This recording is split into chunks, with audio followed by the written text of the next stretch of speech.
We are creating a note-taking app, so we clearly need a note table and a corresponding note model. So let's create the note model using the command php artisan make model. You'll be prompted to type in the name of the model. Like we discussed before, by convention, the model name should start with an uppercase letter and should be singular, so it's note and not notes. Now we are asked, would you like any of the following? Yes, we'd like a migration, so select that, hit a space, and if you scroll down, you'll see something called as a resource controller. You might not know what this is, but check that also and hit enter. Alright, so now our model, migration, and controller was created. Let's take a look at the model. You can command click on this. Our model is here, and then click on the migration as well. That is also here with some of the required data prefilled for us. We have our primary key and our timestamps. Let's create one of the columns, that is our title of the node. So table, let's keep it string and call it title.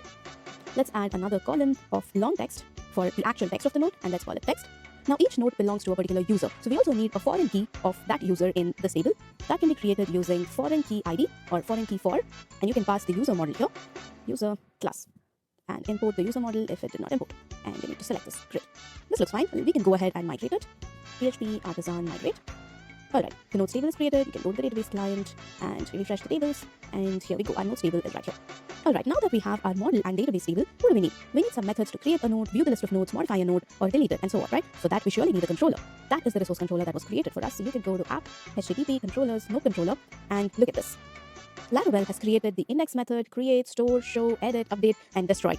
All of the actions that we need to perform on our nodes. This saves us a lot of time. These actions are also known as CRUD operations that are common to every single web application. There's usually at least one resource that needs to be created, displayed, edited, deleted, and so on. So that's what a resource controller is. We will soon start adding functionality to each of these actions.